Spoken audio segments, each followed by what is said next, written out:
There's a pattern that almost no one talks about. Not because it is secret, because it is too uncomfortable to name. Before the moments people later describe as turning points, before the clarity, before the shift, before what they will eventually call the beginning, something else happens first. Something that does not look like a beginning at all. It looks like falling apart. It looks like the thing you built for years suddenly failing to hold. It looks like the identity you carefully constructed becoming, without warning, a costume you no longer recognize yourself in. It looks like silence where there used to be certainty. It looks from the inside like nothing is working. And it looks from the outside like collapse. Carl Jung spent 50 years watching this happen. Not in broken people, in people on the verge of becoming something. He did not call it crisis. He called it the necessary destruction. And what he found, documented across decades of clinical observation, correspondence, and theoretical writing, is that this destruction is not a detour on the way to the best moment of your life. It is the door. The question is whether you walk through it, or whether you spend the next decade rebuilding what was already finished. Stay with this, because what Jung discovered about the moments before transformation may be the most important thing you have never been told about your own life. 1. The collapse that is not a collapse. Start here. There is a moment, and most people who have passed through it will recognize it immediately when the structure of a life stops working. Not suddenly, always. Sometimes gradually. A slow accumulation of wrongness that the person keeps explaining away. The sense of something slightly off that persists through seasons, through changes, through every adjustment that should have fixed it, but doesn't.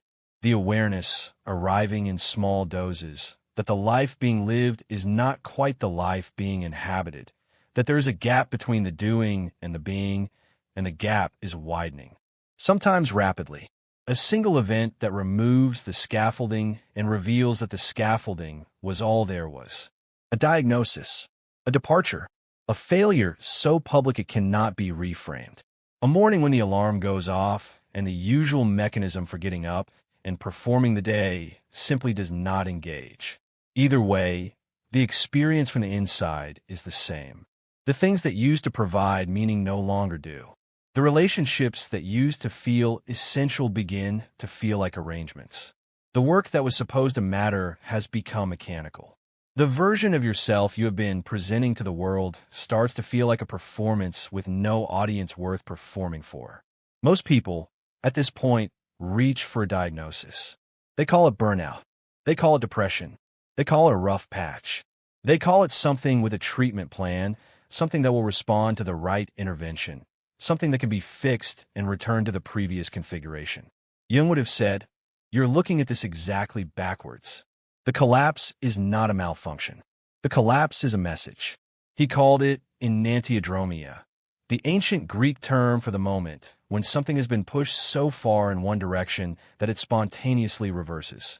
The concept came originally from the philosopher Heraclitus, who observed that all things carry within them the seed of their opposite. Jung appropriated it and made it clinical.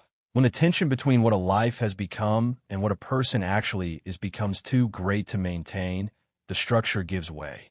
Not because the person failed, because the structure was false. It was built on a persona, the social mask, the role, the collection of behaviors that allowed a person to function within the expectations of the world around them. And for a time, the persona is not only acceptable, but necessary. It allows navigation. It allows belonging. It allows a person to move through collective life without being destroyed by it. A child learns early what version of themselves receives approval and what version does not. A teenager learns which aspects of their interior are acceptable to display and which must be concealed. An adult has spent decades refining this, building the professional self, the relational self, the public self, until the persona becomes so habitual that it is no longer experienced as a performance at all. It is simply who they are, except that it isn't. Because underneath the persona, beneath the version of the self constructed in response to the demands of the world, there is an interior that was never fully consulted during the construction. That interior has needs, desires, fears, and aversions that did not get incorporated into the official version because they were inconvenient, unacceptable, or simply invisible to the person doing the building. And that interior does not disappear because it was not incorporated. It waits. The problem is not that the persona exists. The problem is what happens to the interior when a person begins to invest everything in the persona and nothing in what is beneath it. Eventually, not always, not inevitably, but often enough that Jung returned to it again and again, the gap between the persona and the self becomes unsustainable. The person who spent 2 decades becoming the reliable one, the successful one, the one who has it together, arrives at a morning where none of those designations feel like anything at all. That morning is not the beginning of a crisis. That morning is the first honest moment they have had in years. The crisis began long before, at the point when they started substituting the performance for the interior, when the external markers of a successful life became a substitute for the actual experience of living it. The collapse is simply the moment the substitution fails. And here is what most people do at that moment. They rebuild. They call the therapist. They take the vacation. They restructure the schedule. They have the conversation they have been avoiding. They make the change that feels from the outside like bold growth. And sometimes it is, but often, and this is what Jung documented with unsettling precision, it is not growth. It is the construction of a new structure to maintain the old avoidance. A new persona instead of a reckoning with what was underneath the last one. Because what was underneath the last one is exactly what made the last one necessary. The person who built their entire identity around achievement did not do so because achievement was what they wanted. They did it because achievement was what kept a particular interior fear from becoming audible. The fear of being ordinary. The fear of being seen clearly and found wanting. The fear that underneath the performance, there is something insufficient, something that, without the credentials and the accomplishments and the external confirmation of worth, would not justify the space it occupies. Rebuild without addressing the fear, and you have not transformed. You have rearranged, and the rearrangement will hold for a time, until it doesn't, because the fear is still there, and the life is still organized around keeping it inaudible, and the next collapse is already accumulating in the gap between the new structure and the same unexamined interior. 2. The persona and what it costs. Jung's concept of the persona is one of his most practical observations, and one of the most misunderstood. The misunderstanding goes like this. The persona is a kind of deception, the false self, the mask worn to hide who you really are. That is not what Jung meant. He meant something more precise and more disturbing. The persona is not a lie. It is an adaptation. Every person who functions in the social world develops a persona, a set of characteristics, behaviors, and presentations that fit the requirements of the environments they inhabit. The professional persona, the family persona, the friendship persona, the online persona. These are not fake. They are real responses to real social demands. The word persona itself came from the masks worn in ancient Greek theater, not to deceive the audience, but to amplify, to make visible from a distance the essential quality of the character being portrayed. The persona, in this sense, is a tool, a technology for navigating the social world. The problem is not that it exists. The problem is what happens to the interior when a person begins to invest everything in it, when the role becomes the identity, when the function becomes the self, when the person no longer experiences any distinction between who they are performing and who they are. At that point, something goes dark in the interior, not because it is destroyed, because it is no longer being tended. The psyche, in Jung's framework, is not a static thing. It is dynamic, generative, continuously producing content, images, impulses, energies, desires, fears, perspectives that do not fit within the official version of self. Jung called this the unconscious, and the unconscious does not disappear when it is ignored. It goes underground. It begins to produce symptoms. Not symptoms in the medical sense, though sometimes it reaches that too. Symptoms in the broader sense. The persistent irritability that cannot be attributed to any specific cause.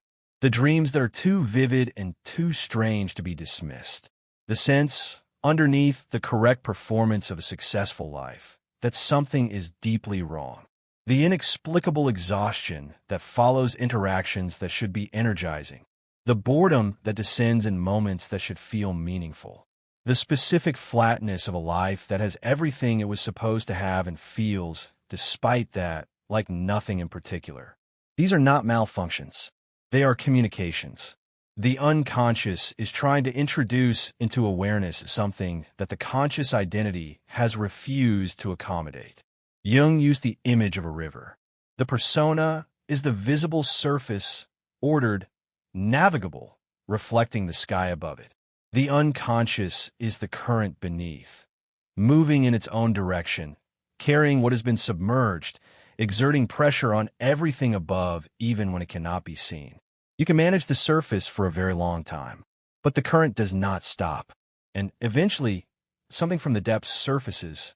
Sometimes it surfaces in a way that can be managed, a dream that leaves a residue, a mood that cannot be explained, a sudden recognition in someone else's story that you cannot quite account for.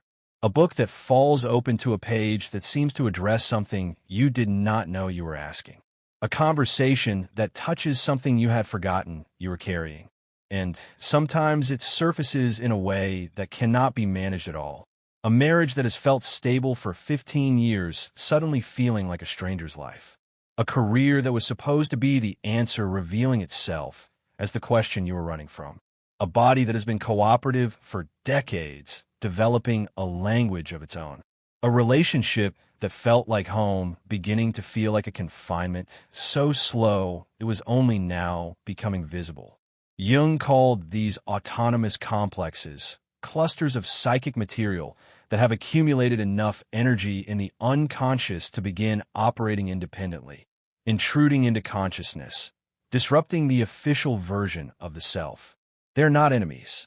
They're the parts of the self that were never permitted entry. And what they want is not destruction. What they want is integration. They will settle for nothing less. The cost of the persona, therefore, is this. Every year spent invested entirely in the surface is a year during which the current below gains momentum. Every refusal to attend to what is rising from the interior is an increase in the pressure that will eventually need to find release. This is not a threat. It is a description of how the psyche operates. And the person who understands it has one advantage that the person who does not understand it lacks. They know that when the release comes, it is not the end of something. It is the beginning of a reckoning that was always coming. And a reckoning, unlike a catastrophe, can be survived. More than survived. Entered into with intention, if not with comfort. 3. Why the best moments are preceded by the worst ones. This is the part that the self-help industry cannot sell you. Because the self-help industry requires a different sequence. The story it tells goes, effort, method, consistency, result. You apply the correct strategy. You follow the correct steps. The problem resolves. You emerge into a better version of your life. Clean, linear, purchasable. What Jung documented is a different sequence entirely. Disorientation, dissolution, descent. Then, and only for those who do not flee, emergence. Not the emergence of a polished new self. The emergence of a more honest one. He called this process individuation, the movement toward becoming an individual in the deepest sense. Not an individual in the social sense, which simply means a person with a distinct identity and a functioning role. An individual in the psychological sense. A person in whom the various layers of the psyche have been brought into relationship with each other. In whom the unconscious and the conscious are no longer at war. In whom the persona and the self are no longer so divergent that maintaining the distance between them requires all available energy. An individuation, genuine individuation, not the branding that word has received in popular psychology, does not begin with addition. It begins with subtraction, with the removal, forced or chosen, of what was false. The person who arrives at the threshold of their actual life does not arrive there by accumulating more of what they already have. They arrive there by having had, at some point, the experience of those things failing. The success that was supposed to be enough not being enough. The relationship that was supposed to complete them, not completing them. The achievement that was supposed to silence the inner critic, not silencing it. The arrival at the destination that was supposed to feel like arrival, feeling instead like a continuation of the same traveling in a new location, wearing the same expression. These failures are not accidents. They're the specific pressure required to crack open the persona. Because the persona does not yield to comfort. It yields to pressure, and the pressure is not pleasant. It is precisely as uncomfortable as the gap between who you have been performing and who you actually are, which for many people, after many years, is considerable. There is a letter Jung wrote late in his life to a correspondent who was describing what sounds, in the letter, like a fairly ordinary successful life that had simply stopped working. The career was intact. The marriage was stable. The children were well. And yet the person writing to Jung described something that no external adjustment had been able to address. The persistent sense of living a life that was somehow not theirs. Jung's response was not to recommend a change in circumstances. He said, essentially, the life you're describing is a life in which the exterior has been tended and the interior has not. And the interior, which is to say the unconscious, the shadow, the actual self beneath the persona, has now accumulated enough pressure that it can no longer be ignored by further tending of the exterior. What you're experiencing, he said, is not a problem. Is the psyche doing exactly what it is designed to do? Moving toward wholeness, by whatever means are available. The means available, in that case, as in most cases where the voluntary path has not been taken, were the involuntary ones. The breakdown, the dissolution, the forced encounter with what had been successfully avoided. That encounter, Jung maintained, was not a punishment. It was the beginning of the thing the person had been circling for years without entering. The best moment of their life was not behind them. It was on the other side of exactly what they were now experiencing. Not because suffering produces wisdom automatically. Because this particular suffering, the suffering of the false structure giving way, is the precondition for the true one taking its place. If a true one can. If the person is willing to remain present long enough for it to emerge. 4. The shadow and the gift it carries. Most people who encounter Jung's concept of the shadow encounter it in its simplified form. The shadow is what you suppress. The dark side. The parts of yourself you are ashamed of. The impulses you control. The capacities for cruelty or cowardice or selfishness that you have decided are not part of who you are. This is not wrong, but it is incomplete. The shadow is not only what is dark about you. The shadow is everything about you that has been exiled from the official version of yourself, regardless of whether those qualities are negative or positive. This is the part that surprises people. The person who was raised in an environment where ambition was dangerous, where it was called arrogance, punished with withdrawal, associated with qualities that the family considered unacceptable, learned to exile their ambition. Not their cruelty, their drive. The thing that, in a different environment, would have been called initiative, or vision, or the simple refusal to accept a ceiling. The person who grew up in a family where emotional sensitivity was a liability, where it was called weakness, mocked, responded to with impatience or contempt, learned to exile their capacity for feeling. Not their coldness, their depth. The thing that, properly inhabited rather than suppressed, would have made them extraordinarily capable of understanding what other people are experiencing. The person who is punished, explicitly or implicitly, for being too much, too loud, too intense, too present, too demanding of space, too certain of their own perspective, learn to exile the very qualities that made them themselves. The largeness that was an inconvenience to the environment became a source of shame. And shame, attached to a quality, drives it underground. The shadow contains all of it, the despicable and the magnificent, the impulses that need to be metabolized and the capacities that need to be claimed. And here is what makes the shadow the central psychological fact of the moment before a life changes. The shadow does not stay underground forever. When a life reaches the point of crisis, when the persona begins to fail, when the structure built on the official self starts to give way, what rises first is the shadow. And it does not rise gently. It rises with the force of everything that has been compressed, with the specific energy of something that has been waiting for a long time, with the impatience of a river that has been dammed for decades and has finally found a crack. The person who spent decades suppressing their anger finds themselves, in the middle of the crisis, consumed by rage they cannot account for. Rage that seems disproportionate to its immediate triggers. Rage that attaches to small provocations because the large provocation, the original source, is buried too deep to be addressed directly. The person who buried their grief under productivity finds themselves, in the breakdown, unable to produce anything at all, unable to generate the forward momentum that was the primary mechanism for not looking backward. The person who exiled their ambition finds themselves, in the dissolution, capable of nothing that doesn't feel like betrayal, unable to continue performing the smallness that was the price of belonging, but not yet knowing what it would mean to stop. From the outside, this looks like deterioration. From the inside, it feels exactly like it. But Jung made a distinction that is critical here. He distinguished between the shadow being activated and the shadow being integrated. Activation without integration is crisis. Integration is transformation. The person in whom the shadow erupts but is never confronted, who simply acts out what was suppressed, who becomes the thing they were resisting rather than meeting it as a question to be understood, has not individuated. They have cycled. The rage that was never examined becomes behavior.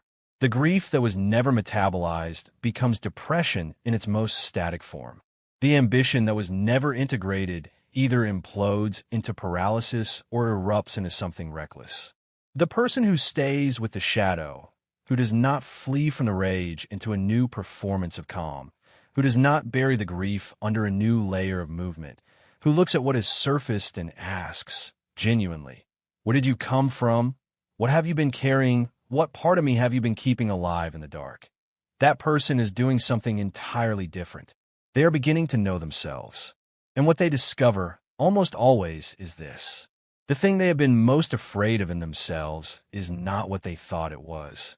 The rage is not evidence of a capacity for harm. It is evidence of a threshold for tolerance that was set impossibly low by circumstances that were not their choice. It is evidence that something in them always knew the situation was not acceptable, and that knowledge, denied permission to be expressed, became rage. The grief is not evidence of weakness. It is evidence of love, of how much was genuinely lost, how much genuinely mattered, how much a person was capable of caring about. The grief is the measure of the investment. The buried ambition is not a flaw to be managed. It is an energy that, properly directed and no longer required to apologize for its existence, is the engine of something real. The shadow carries the gift, not instead of the difficulty, alongside it, and the gift is not available without the encounter, because the encounter is what separates the quality from the shame attached to it, what allows a person to stop experiencing their own interior as evidence of something wrong with them, and begin to experience it as information about who they actually are. 5. The moment of disorientation as orientation. There is something that happens in the middle of genuine transformation that almost no one warns people about. The middle, not the beginning, where the crisis makes itself known and there is at least the adrenaline of emergency. Something is happening. Something must be addressed. There is movement, even if the movement is not yet directed. Not the end, where something has resolved and the person can begin to name what happened, where the narrative has taken shape and the experience can be organized into something that makes sense. The middle, where the old structure has already given way and the new one has not yet appeared, where the person is no longer who they were and not yet who they are becoming, where the identity they carried, the professional, the parent, the one who had it together, the one who was fine, no longer holds, and nothing has arrived to replace it. This is the place Jung called the night sea journey. Borrowing an image from mythology, from the stories across cultures of the hero swallowed by the whale, descended into the underworld, traveling through darkness without a map. It is not a metaphor chosen for its drama. It is a description of a phenomenological experience, the experience of being between, not arrived anywhere, no longer departing. The religious traditions Jung studied extensively had many names for this space. The dark night of the soul in the Christian mystical tradition, the bardo in Tibetan Buddhism, the intermediate state between one form of being and the next. The liminal space in the anthropological literature, from the Latin for threshold, the place neither inside nor outside. What is consistent across traditions is this: the middle is real, it is disorienting, and it cannot be hurried. The person who tries to hurry it, who reaches for the next structure before the current dissolution has completed, who fills the silence with the first available content, who rebuilds before they have understood what the collapse was telling them, will move through the middle without receiving what it contains, and will be back, in some form, because the psyche does not abandon its project, it only defers it, and deferral, extended long enough, costs more than the original encounter would have. In this middle place, the person encounters something they were not prepared for. Not chaos exactly, something more disorienting than chaos. Silence. The silence of not knowing who they are. The silence of a life stripped of the roles and functions and performances that previously gave it its shape and not yet filled with anything else. The silence that arrives when you stop performing and discover that underneath the performance there is not nothing, but something so unfamiliar it initially registers as nothing. This silence is, for most people, the most frightening experience of their lives. Not because they have nothing, because for the first time, they must discover what they are without the noise. And in that silence, what becomes audible is not nothing. It is everything that was never permitted to speak when the noise was available. The interior the person spent years outrunning. The questions they structured their life to avoid answering. The desires they classified as impossible before examining them carefully. The fears they managed rather than met. The grief they moved forward from before it had completed. All of it suddenly present, not as problems to be solved, as material to be understood. Jung observed that the people who survived this middle place, not just survived it, but moved through it into something genuine, were not the ones who found a way to make it more comfortable. They were the ones who stopped trying to, who released, one by one, the strategies for avoiding what the middle was asking them to face, who stopped reaching for the phone before noticing what they were reaching away from, who sat with the discomfort long enough to discover that the discomfort was not the end of something. It was the texture of a particular kind of beginning. What Jung called the night sea journey does not end through effort. It ends through arrival. And arrival requires that you are actually traveling, not performing the journey from a fixed position, not standing at the entrance of the dark and describing it from the threshold, actually going in, without a guarantee of what you will find, without a map of the interior you have never visited. Only the knowledge, available in retrospect, but not in advance, that the journey has been made before by others, and that they returned from it changed in ways that were not available to them before they entered. 6. What becomes possible on the other side? Jung was careful in a way that his popularizers rarely are, not to describe the outcome of individuation as happiness. He knew that word would mislead people. He knew people would hear it as the promise of arrival at a condition of sustained comfort, a state in which the difficulty has been resolved, and what remains is the enjoyment of what the difficulty produced. That is not what he described. He used the word wholeness, not completeness in the sense of having all things, not perfection in the sense of all things being correct, wholeness in the sense of being in relationship with all of what you are, including what was previously unacceptable, including what was previously unknown, including what was buried so deep and so long ago that the person had ceased to register its absence. The person who has moved through the crisis, the shadow encounter, the disorientation of the middle, and arrived at something like a genuine interior. That person does not arrive at peace in the way the word is typically used. They arrive at honesty. And honesty, it turns out, produces something that passes for peace. Not because everything is resolved, because the person is no longer spending the enormous psychic energy required to maintain the distance between who they are and who they have been performing. That energy, released, becomes available for something else. This is why people who have undergone genuine individuation, not the performed version, not the branding, but the actual interior process, often describe a period after the dissolution in which everything feels simultaneously more demanding and more sustainable. More demanding because the person is now actually engaged with their life rather than managing it from a careful distance. More sustainable because the engagement does not require the continuous performance that maintenance of the persona did. For the first time, perhaps in years, the person encounters their actual desires. Not the desires that were legible in the context of the life they were living. The desires that fit within the vocabulary of the persona, that made sense given the role, that could be articulated in the language available to the official self. But the ones underneath, the ones that did not fit, the ones that were inconvenient, impractical, inexplicable to anyone who had not been inside the same interior. And for the first time, those desires feel like information rather than problems. The person who spent 15 years building the career that was supposed to be the answer and discovered in the crisis that it was not. That person now has access to a question they could not previously ask without threatening the entire structure. What was I actually trying to get?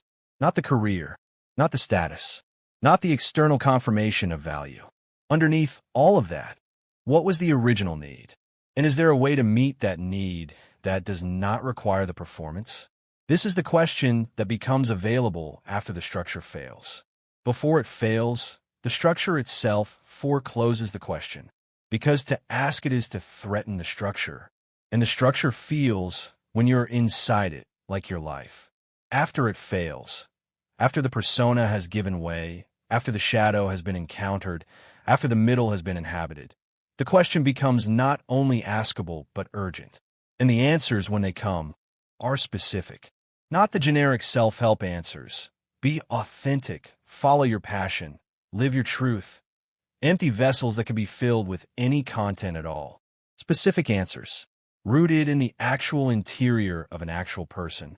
The precise shape of what this particular life has been moving toward underneath the noise.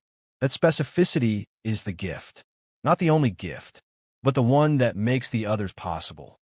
Because a person who knows, with genuine interiority rather than social performance, what they actually want, what they actually value, what they will actually tolerate, what they will not, is a person who makes different decisions. Decisions that do not require continuous renegotiation. Decisions that do not require external validation to hold. Decisions that do not produce, in the middle of the night when the performance is no longer required, the specific dread of a life that looks correct from outside and feels like nothing at all from within. This is what wholeness looks like in practice. Not the absence of difficulty. The presence of a self that can remain in relationship with difficulty without collapsing or fleeing. Not the absence of uncertainty. The presence of an interior compass that makes the uncertainty navigable. Not by eliminating the unknown, but by providing a genuine sense of what matters to this particular person when the unknown is encountered. Not happiness in a shallow sense. Something older and more durable. The specific sense of being in one's own life. Not performing it, not managing it, not enduring it until it becomes what it was supposed to be. Living it from the inside. 7. The relationships that change. There is a consequence of individuation that Jung documented almost reluctantly. It does not resolve neatly, and it has no equivalent in the narrative that personal development usually offers.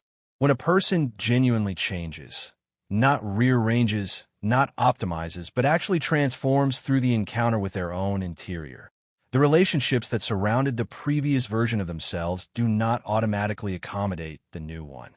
Often, they resist it. Not always out of malice, often out of the same mechanism that generated the original persona in the first place. Every relationship is, in part, a system, and systems are self-preserving.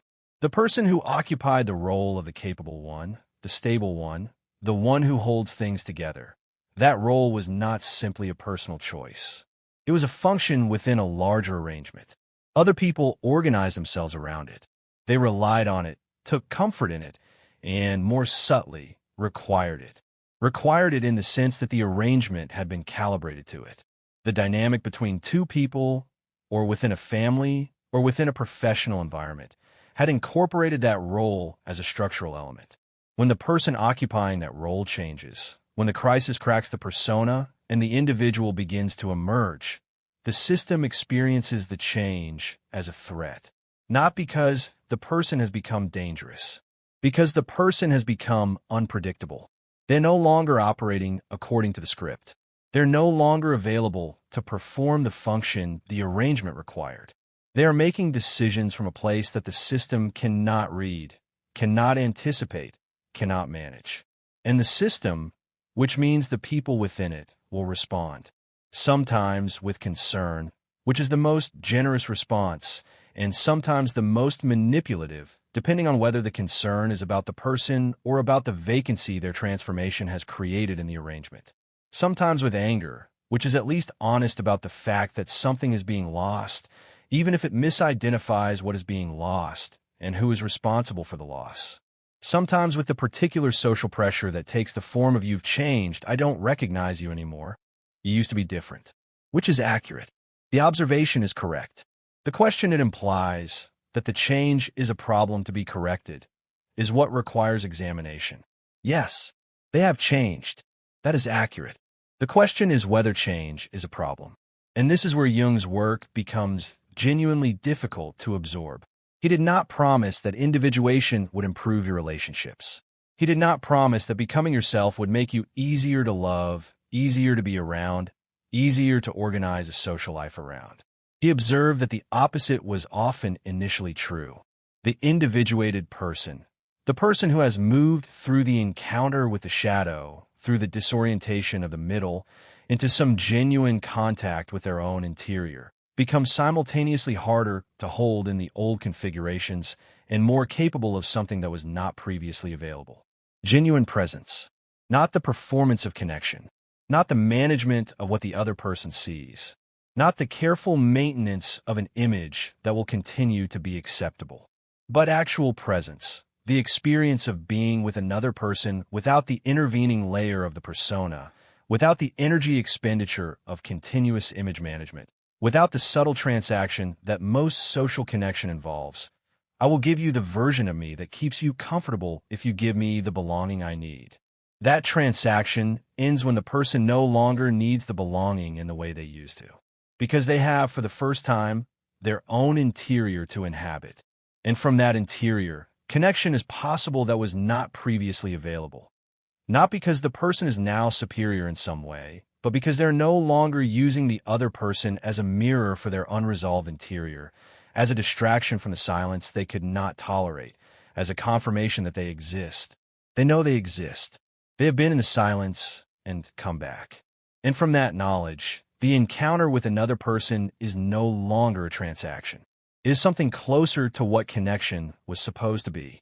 The relationships that survive the transition, and not all of them do, are different on the other side. Quieter, sometimes. Less organizing. Less organized around mutual management and the maintenance of comfortable fictions. And something in them that was not there before. The specific quality of two people who are present to each other because they want to be, not because they need to be, not because the alternative is the silence they cannot tolerate. Two people who are present, without performance, without transaction, which is rare, and which is only available to people who have gone through something. 8. What Jung actually said about the best moments. Jung did not write self-help. He wrote about the psyche as he observed it, in the consulting room, in his own interior, in the mythologies and religious traditions and clinical records he spent a lifetime studying. He was not trying to produce a system that could be applied. He was trying to describe something he kept observing, something that resisted the tidy frameworks his contemporaries were building, something that seemed, the more carefully he looked, to have a structure of its own that was not his to design. And what he found, returning to it again and again across that lifetime, was a pattern he considered inescapable. The moments that people later identified as the turning points of their lives, The moments of genuine transformation, of real direction, of something that finally felt like their own life rather than the life they had been managing, were almost never the moments that preceded them had promised. They were not the moments of arrival. They were the moments that came after the departure from what had already been completed, after the recognition, sometimes slow, sometimes sudden, that the structure being maintained was no longer serving the person inside it.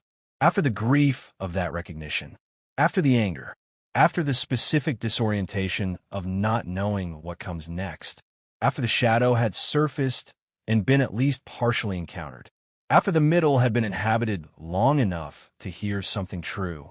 And even then, Jung did not describe the outcome as a destination. He described it as an ongoing relationship with one's own interior, a continuous process of attention, of listening to what the unconscious is generating, of integrating what has been split off, of remaining in contact with the actual self beneath the accumulated layers of performance.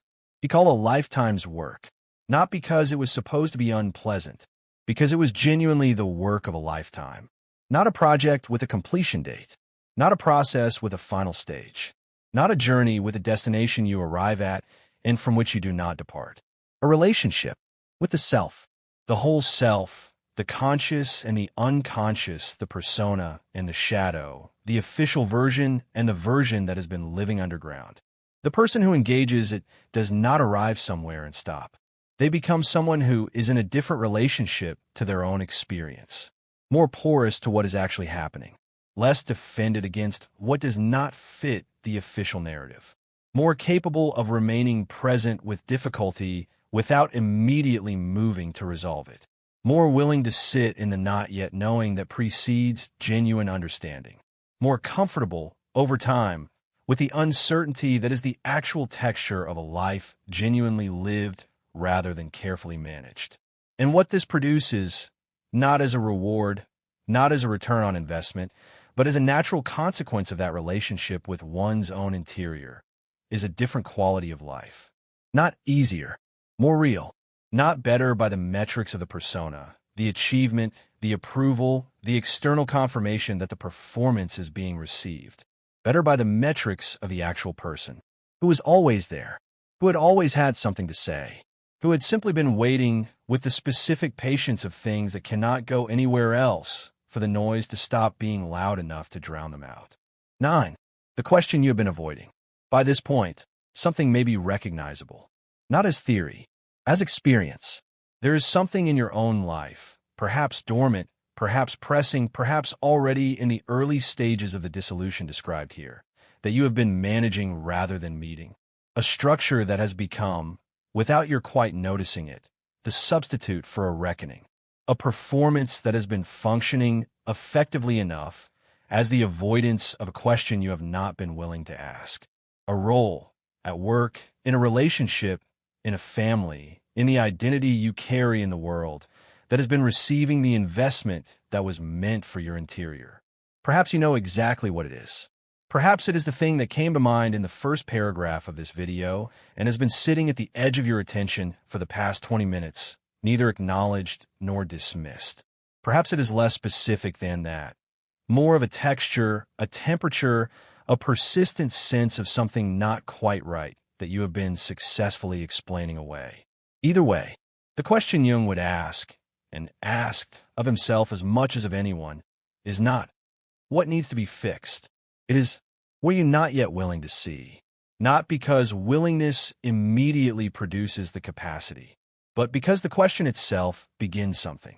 Because the persona cannot survive genuine scrutiny indefinitely.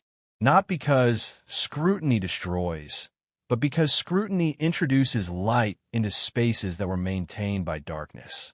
And in that light, things become visible that were not previously available.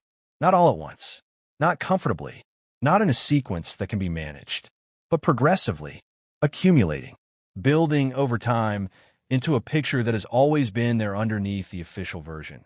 The more accurate picture of who a person actually is, what they actually want, what they have actually been running from, and what would become possible if they stopped. This is the threshold, not the moment of transformation, the moment before it. The moment when the question becomes something other than rhetorical. When the gap between the life being performed and the life that is possible becomes too obvious to continue explaining away. When the collapse that looks like the worst thing begins to reveal itself as the door. Jung believed, and this belief is woven through everything he wrote, that the psyche moves toward wholeness by its own momentum, if permitted. That individuation is not something a person imposes on themselves through discipline and intention. It is something that happens when the obstacles to it are removed. The primary obstacle is the persona held so tightly that nothing beneath it can breathe. The investment of all available psychic energy in the surface, leaving nothing for the interior. The continuous generation of external content, external performance, external confirmation, to fill the silence that would, if permitted, begin to speak. And the removal of that obstacle is rarely gentle. It is rarely chosen. It is almost always arrived at through something that looks, at the time, like the worst thing that has happened. The failure, the ending, the collapse, the crisis that cannot be optimized or reframed into something comfortable. The morning when the mechanism does not engage. The relationship that suddenly cannot be sustained. The achievement that does not produce what it was supposed to produce. That thing is not the worst thing that has happened. That thing is the door. Whether you walk through it is not a question of courage in the conventional sense. The courage of doing something difficult on purpose. The courage of facing a known danger with your eyes open. It is the courage of not fleeing what is already in motion. Of staying present to the dissolution long enough to discover what it is making room for. Of trusting. Not as an act of faith, but as an observation of pattern, that the best moments in a human life do not arrive through the construction of increasingly elaborate structures to maintain what no longer serves. They arrive through the willingness to let those structures complete, to grieve what they were, to receive what they are leaving behind, to remain in the silence that follows their ending, long enough to hear what has always been there, waiting, with the specific patience of things that have nowhere else to go, and everything in the world to say.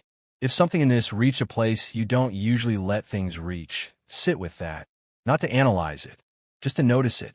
And if you want to keep following this, subscribe. Not to this channel, to the question.